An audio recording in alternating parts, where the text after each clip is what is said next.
Hi friends, welcome to our channel.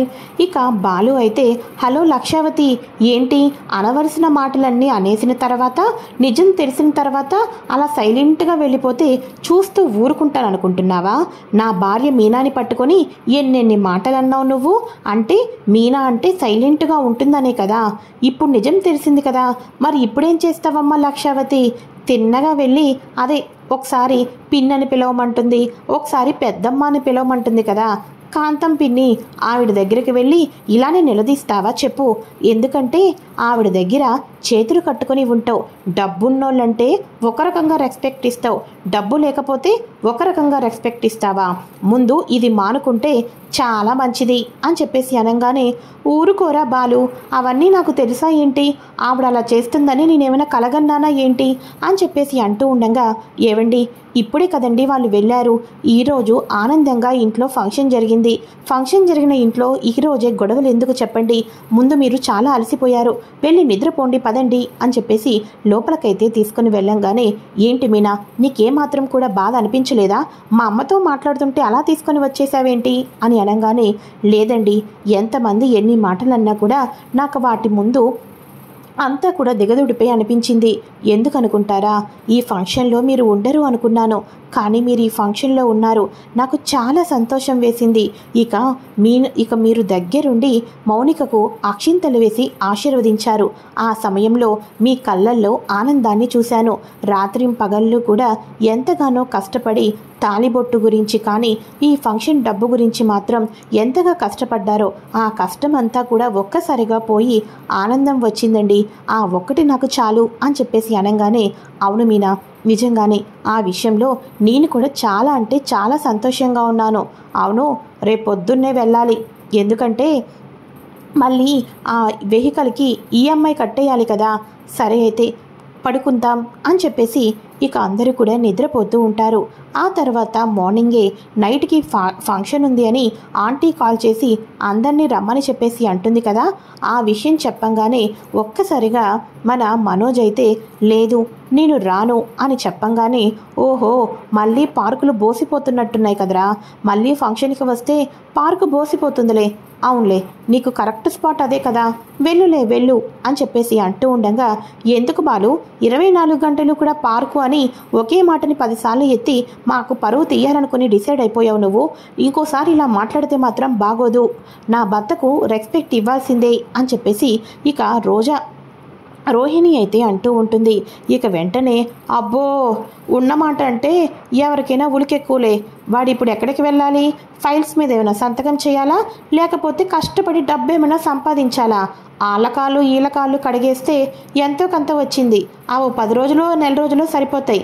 ఆ తర్వాత మళ్ళీ నా మీదే కదా ఆధారపడాల్సి వస్తుంది అని అనగానే, అంత కర్మ నా భర్తకేమీ పట్టలేదు, నా భర్త తప్పకుండా జాబ్ చేసే రోజు వస్తుంది అని చెప్పేసి రోహిణి చెప్తూ ఉండగా, వాళ్ళ కాళ్ళ దగ్గరికి వెళ్ళి వీళ్ళ కాళ్ళ దగ్గరికి వెళ్ళి జాబ్ ఇవ్వండి మహాప్రభో, నేను డిగ్రీలు చదివాను అని అడుక్కునే కన్నా మీ నాన్నతో మాట్లాడి ఏదో ఒక జాబ్ ఇప్పించేయవచ్చు కదా.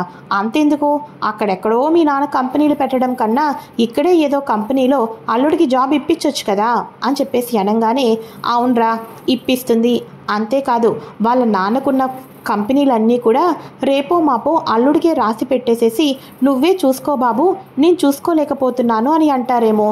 వాటన్నిటికీ కూడా నా కొడుకే మేనేజర్ అయ్యి కాలు మీద కాలు వేసుకొని చక్కగా సంతకాలు పెడుతూ ఉంటాడేమో. అప్పుడు వాడి ఆఫీస్ ముందు డోర్ ఓపెన్ చేస్తూ, లేకపోతే నా కొడుకు కూర్చున్నప్పుడు నువ్వు డ్రైవర్గా కారు తోలుదోలే అని చెప్పేసి అనగానే, హలో లక్షావతి, నువ్వు చాలా దూరమే వెళ్ళిపోతున్నావే. సరేలే, వాళ్ళ నాన్న మలేషియాలో ఉన్నాడు కదా, పుట్టింటికి నుంచి ఇప్పటిదాకా ఏ ఒక్కరూ ఇంటికి రాలేదు కదా. ముందు తన పుట్టింటి వాళ్ళను ఆడపిల్ల ఇక్కడ ఎలా ఉందా అన్నది ఒక్కసారైనా వచ్చి చూసుకొని వెళ్ళమని చెప్పు, అప్పుడు కోట్లు పెట్టి బిజినెస్లు చేసినట్టే అని చెప్పేసి బాలు అంటూ ఉంటాడు. ఇక వెంటనే, అంటే ఏంటి, మా నాన్న ఇప్పుడు నా భర్తకు కంపెనీలు ఇస్తున్నాడా, ఉద్యోగం ఇస్తున్నాడా అని తెలియాలంటే ఇక్కడికి రావాలా అని చెప్పి అనగానే, అయ్యో మీనా, మీనా అంటూ ఉంటుంది, అయ్యో రోహిణి, ఆయన మాట్లాడుతున్నది అలా కాదు. నీకు పెళ్ళైన తర్వాత నీ పుట్టింటి వాళ్ళు ఎవరు కూడా ఒక్కసారి కూడా నిన్ను చూడటానికి కూడా రాలేదు కదా. ఎన్ని కోట్లు సంపాదిస్తే ఏం లాభం? అంతా కూడా పిల్లల గురించే కదా ఎవరైనా కష్టపడేది. అందుకోసమే ఒకసారి నిన్ను చూసి వెళ్ళిపోవచ్చు కదా అంటున్నారు. పాపం మా ఆయనకు రఫ్గా మాట్లాడడం అలవాటే కదా, నువ్వు అర్థం చేసుకోలే అని చెప్పేసి అనగానే ఇక కోపంతో లోపలికి వెళ్ళంగానే, ఏరా నీకు టైం అయిందనుకుంటా, వెళ్ళరా. ఇక వీడు ఈరోజు టిఫిన్ కూడా చేయడు. ఎందుకంటే ఇంట్లో గొడవ పడ్డాడు కదా, వాడి కడుపు తప్పకుండా నిండిపోయే ఉంటుంది అని చెప్పేసేసి ఇక ప్రభావతి అయితే అంటూ ఉంటుంది. అయ్యయ్యో పాపం రోహిణి ఎంత బాధపడిందో ఏంటో. అమ్మ రోహిణి, అమ్మ రోహిణి అని చెప్పేసి ప్రభావతి అయితే వెళ్తుంది. ఏంటమ్మా రోహిణి, వాడి అన్న మాటలకు నేను అనుకున్నట్టుగానే బాధపడుతున్నావా నువ్వు? వాడి మాటల్ని పట్టించుకోవద్దమ్మా అని అంటూ ఉంటే, లేదాంటీ, బాలు ఎప్పుడో ఏదో ఒకటి అంటూ మమ్మల్ని బాధ పెడుతూనే ఉంటాడు, మీరే చూస్తూ ఉంటారు కదా ఆంటీ అని అనగానే, అమ్మా నీకో విషయం చెప్పమంటావా? అలాంటి వాళ్ళ ముందు తల ఎత్తుకొని హ్యాపీగా బతకాలి అంటే నా దగ్గర ఒక ఐడియా ఉంది. మలేషియాలో ఉన్న మీ నాన్నను ఏదో రకంగా వీలు చూసుకొని ఇక్కడికి రమ్మని చెప్పమ్మా. అంతేకాకుండా ఇక నీకు పెళ్ళైన కానించి నీకే అచ్చట ముచ్చట చూడలేదు, ఏమీ చేయలేదు. అల్లుడు గారికి ఉద్యోగం ఇస్తాను అని అంటారు. అప్పుడు ఆ బాలు ముందు నువ్వు మనోజ్ కాలరెగరేసుకొని హ్యాపీగా బతకొచ్చు. అలాంటి వాడికి నువ్వే కరెక్ట్గా మీ నాన్నను తీసుకుని రావాలి. వాడికి అప్పుడే బుద్ధి వస్తుందమ్మా. కాబట్టి వీలు చూసుకోమని రమ్మని చెప్పమ్మా. లేకపోతే నన్ను మాట్లాడమంటావా?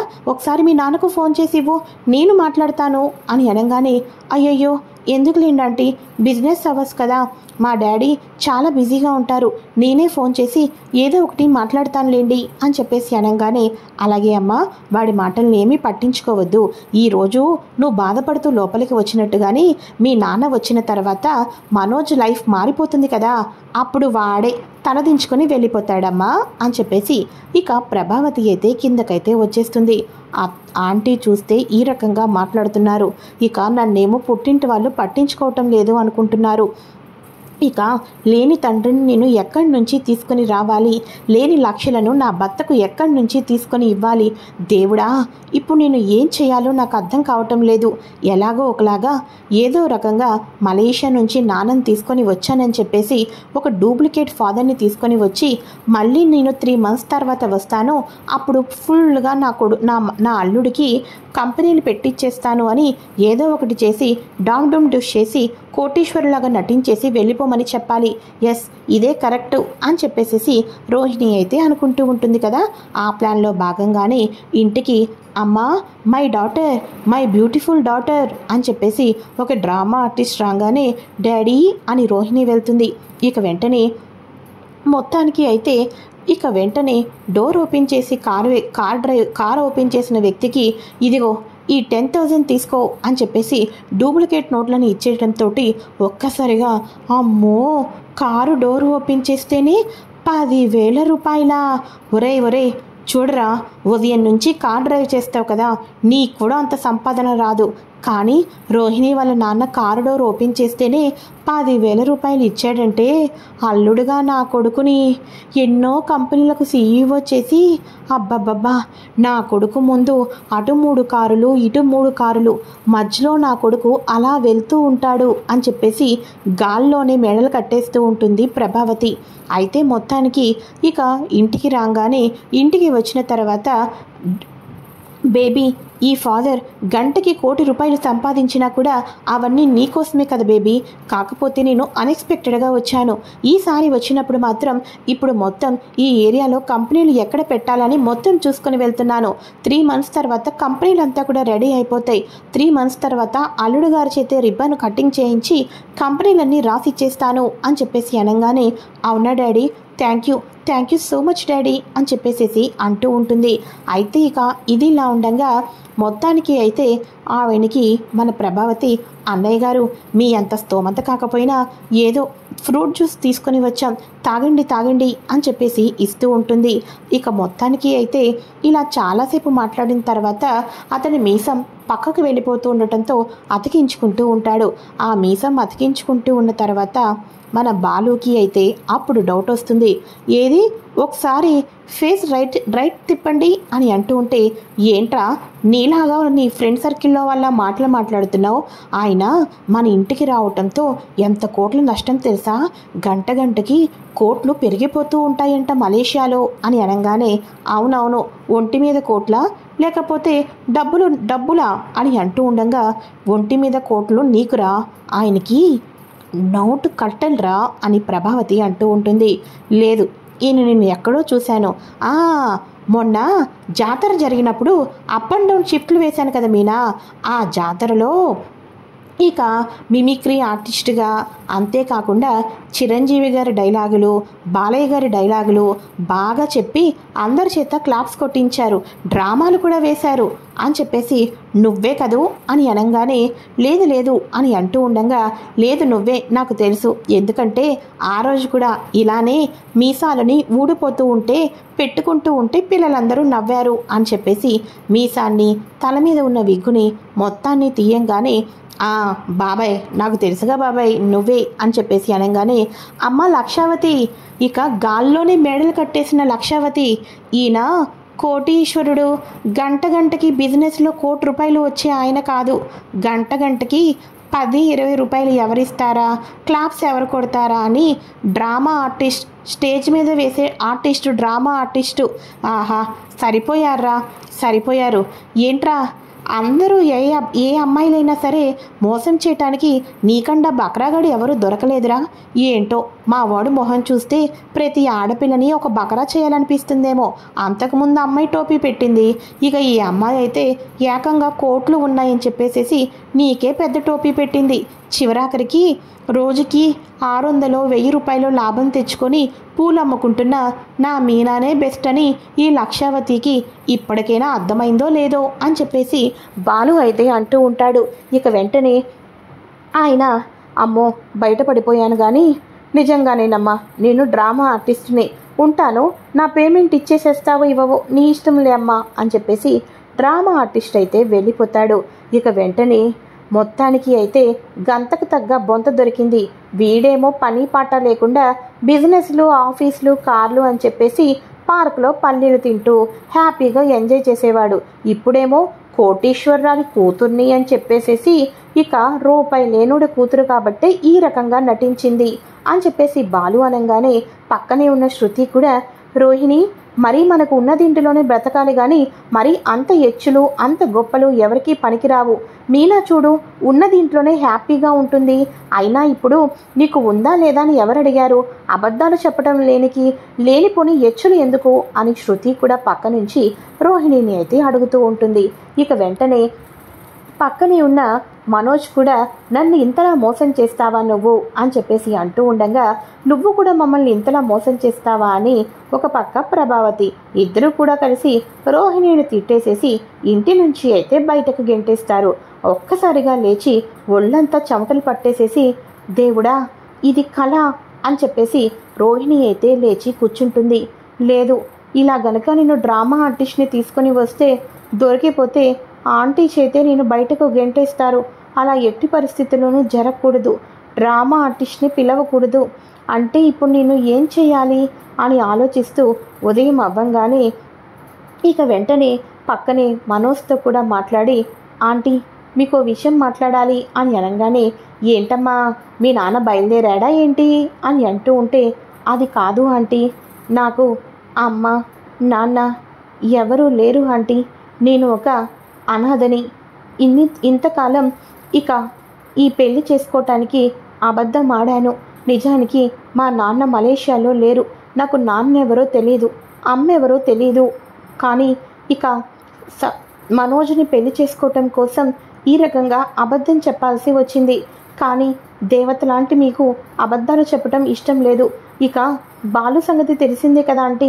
ఈ విషయం తెలిస్తే నలుగురిలోనూ కూడా పరువు లేకుండా ఇష్టం వచ్చినట్టు మాట్లాడతాడు, అందుకని ఆంటీ అర్థం చేసుకుంటారని మీకు మాత్రమే చెప్తున్నాను అని చెప్పేసి అంటూ ఉండగా ఒక్కసారిగా గట్టిగా చప్పట్లు కొడుతూ, ఆహాహాహా అబ్బబ్బబ్బబ్బబ్బా లక్షావతి నీకు తగ్గ కొడలు దొరికిందిలే, నేను వినకూడదా, వినేశాను, ఇప్పుడేం చేస్తారు, అబ్బబ్బబ్బబ్బా విన్నారా కోటీశ్వరులు మలేషియాలో తండ్రి ఉన్నారు అని చెప్పేసి అన్నారు. కానీ ఇప్పుడు చూస్తే పాపం అనాథ అంట.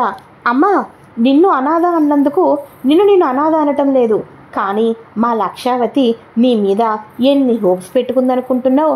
నిన్ను అడ్డు పెట్టుకొని గాలిలో పెద్ద పెద్ద మేడలే కట్టేసింది. పాపం లక్షావతి. ఏ అమ్మా, మరి ఇప్పుడేం చేస్తావమ్మా లక్షావతి నువ్వు అని చెప్పేసి అంటూ ఉండగా, అవును, మా వాడికి నువ్వే కరెక్ట్లే. వాడేమో అబద్ధాలతో ఇక పల్లీలు తింటాడు, నువ్వేమో అబద్ధాలతో బతికేస్తున్నావు. ఇంతకీ పార్లర్ అయినా నీదేనా, లేకపోతే పార్లర్లో జీతానికి ఏమైనా పనిచేస్తున్నావా అని చెప్పేసేసి బాలు నిలదీస్తాడు. పక్కనే ఉన్న మీనా అబద్ధానికి 100 అబద్ధాలు జత అయినట్టుగా ఈ ఒక్క అబద్ధమే ఆడిందో, లేకపోతే ఇంకా తన జీవితం గురించి ఎలాంటి విషయాలు దాచిపెట్టిందో మనకేం తెలుసు అని చెప్పేసి అంటూ ఉండగా ఒక్కసారిగా ఇంకా కొడుకు కోడలు పరువు పోతుందని చెప్పేసి ప్రభావతి అయితే, ఆపరా ఏంటి, అయినా కూడా నా పెద్ద కొడుకు డబ్బు చూసేమీ పెళ్లి చేసుకోలేదు, ప్రేమించిన అమ్మాయి అని చెప్పేసి పెళ్లి చేసుకున్నాడు అని అనగానే, వాడెలా తగలబడ్డాడో నాకైతే తెలియదు, కానీ నువ్వు మాత్రం డబ్బు చూసే కదా పెళ్లి చేస్తావు, ఎవరికైనా తెలియదు అనుకుంటున్నావా అని చెప్పేసి అనగానే, అమ్మ ఇప్పటికైనా ఈ నిజం చెప్పావు కదా, ఏమీ బాధపడద్దు, తల్లైనా తండ్రైనా అన్నీ మేమున్నాం కదా దగ్గరుండి చూసుకోవడానికి, పార్లర్కి టైం అవుతుందేమో, వెళ్ళండి మీరు వెళ్ళండి అని చెప్పేసి పంపించేస్తుంది ప్రభావతి. అయితే ఈ లోపల సత్యం ఒంటరిగా కూర్చొని ఆలోచిస్తూ ఉండగా, ఏంటండి కోడలు కూడా అబద్ధం చెప్పిందని ఆలోచిస్తున్నారా అని అనగానే, లేదే, కొడుకు కోడలంటావా, ఇక వాళ్ళ కాపురం బాగుండాలని ఆలోచించే పెద్దవాళ్ళం మనం ఉన్నాం. వాళ్ళలో వాళ్ళు ఎన్ని అబద్ధాలు చెప్పుకున్నా వాళ్ళని మనం దూరం చెయ్యం. ఒకటిగా కలిసిమెలిసి ఉండండి, ఉన్న దాంట్లో ఎచ్చులకు పోకోకుండా అణిగి మణిగి సంతోషంగా ఉండండి అనే చెబుతాం అని అనగానే, సరేనండి, మరి ఇంక దేని గురించి ఆలోచిస్తున్నట్టు అని అనగానే, ఏమీ లేదే, మన అమ్మాయికి చేయించిన మంగళసూత్రము చైను ఆవిడకి దొంగతనం చేయవలసిన అవసరం ఏముంది, అంటే ఈ ఫంక్షన్ జరగకూడదు అని చేసింది కదా, ఈ ఫంక్షన్ జరగకోకుండా చేసిందంటే తన మేనల్లుడికే కదా బాధ అనేది వస్తుంది. మన అమ్మాయి తాలిబొట్టు ఫంక్షన్ దొంగతనం చేసిందంటే వాళ్ళే ఇదంతా కావాలని చేసి ఉంటారేమో అనిపిస్తుంది. ఇక మన అమ్మాయి మీద అంత కక్ష ఉంది, మన అమ్మాయి ఫంక్షన్ జరగాలని మనం ఇంతగా చేస్తే మన అమ్మాయి ఫంక్షన్ ఆగిపోవాలని ఆ పెద్ద ఆవిడ ఏకంగా వాటినే కనబడుకోకుండా చేసింది అంటే మన మౌనిక మీద ఇంట్లో ఇంకా ఎంత సాధిస్తుందో, ఎంత కక్ష సాధింపు చర్యలు చేసి మన మౌనికను ఎంత టార్చర్ పెడుతుందో ఏంటో అని సత్యం అంటూ ఉంటే, అబ్బా దాని గురించా అండి, అల్లుడు గారు బంగారం అండి, మన అమ్మాయిని ఎంత బాగా చూసుకుంటారో అని అంటూ ఉండగా, ఏమోని వాళ్ళు నిన్న వచ్చిన కానించి మన మౌనిక పరిస్థితి ఎలా ఉందా అనిపిస్తుంది అని అనగానే, మీరు అంతగా కంగారు పడాల్సిన అవసరం ఏమీ లేదు, అల్లుడు గారికి బట్టలు పెట్టాం కానీ మౌనికకు పెట్టవలసిన బట్టలు మన ఇంట్లోనే ఉండిపోయినాయి, కావలసి వస్తే రేపు నేను కావాలని చెప్పా పెట్టుకోకుండా వెళ్ళి ఆ ఇంట్లో ఏం జరుగుతుందన్నది తెలుసుకొని వస్తాను కదండి అని చెప్పేసి మొత్తానికి అయితే ప్రభావతి అయితే అక్కడికైతే వెళ్తుంది. పార్లర్కి వెళ్ళిపోయిన రోహిణి అయితే, దేవుడా సగం అయితే నేను సేవ్ అయిపోయాను, కానీ రేపన్న రోజు నాకు కొడుకున్నాడని తెలిస్తే మాత్రం ఇక ఆ ఇంట్లో నేను క్షణం కూడా ఉండలేను, కాబట్టి ఇప్పటికైతే సేఫ్ అయిపోయాను అని చెప్పేసి ఇక పార్లర్లో అయితే అనుకుంటూ ఉంటుంది రోహిణి. మరోపక్క అమ్మాయి చీర తీసుకొని వెళ్ళటం మర్చిపోయిందని ఇంటికి తీసుకొని వస్తుంది ప్రభావతి. అప్పుడే కరెక్ట్గా సంజయ్ వచ్చేసేసి మౌనికకు వార్నింగ్ ఇచ్చి, ఏంటి ఫంక్షన్ చాలా బాగా జరిగిందని, మీ అన్నయ్య ఆశీర్వాదం జరిగిందని తెగ రెచ్చిపోతున్నట్టున్నావు కదా అని చెప్పేసి ఇక వార్నింగ్ ఇచ్చి, చంప పగల కొట్టి ఇక జీవితంలో నువ్వు నీ పుట్టింటికి దూరం అవుతావు, ఎప్పటికీ కూడా నువ్వు నీ పుట్టింటికి వెళ్ళలేవు అని చెప్పేసి అదే నీ చివరి అవకాశం అని చెప్పేసి వార్నింగ్ ఇచ్చి చంప చెల్లు మనిపిస్తూ ఉంటాడు. ప్రభావతి కాస్త చేతిలో ఉన్న చీరను కింద పడేసి అల్లుడు గారు అమ్మాయి మీద చేసుకోవటం చూసి కుప్ప కూలిపోతుంది. బాలు చెప్పిన మాటలను గుర్తు తెచ్చుకొని, వాడు మంచివాడు కాదు, మౌనిక జీవితం నాశనం అయిపోతుందన్నా కూడా డబ్బుకు ఆశపడి ఇచ్చానని చెప్పేసి ప్రభావతి అయితే తన కూతురు కాపురం ఏం చేస్తే మంచిగా ఉంటుంది, ఉన్న దీంట్లోనే అల్లారు ముద్దుగా పెరిగిన మౌనిక అత్తవారింట్లో భర్త చేత తన్నులు తింటుందా అని ప్రభావతి షాక్కి అయితే గురి అవుతుంది. ఇది ఫ్రెండ్స్ లేటెస్ట్ ఎపిసోడ్. మరి నెక్స్ట్ ఏం జరుగుతుందో కూడా తెలుసుకోవాలి అనుకుంటే ఛానల్ని సబ్స్క్రైబ్ చేసుకుని పక్కనే ఉన్న బెల్ ఐకాన్ని క్లిక్ చేసి ఆల్ ఆప్షన్ని సెలెక్ట్ చేసేయండి.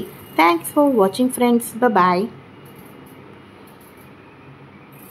Hi friends, welcome to our channel. ఇక బాలు అయితే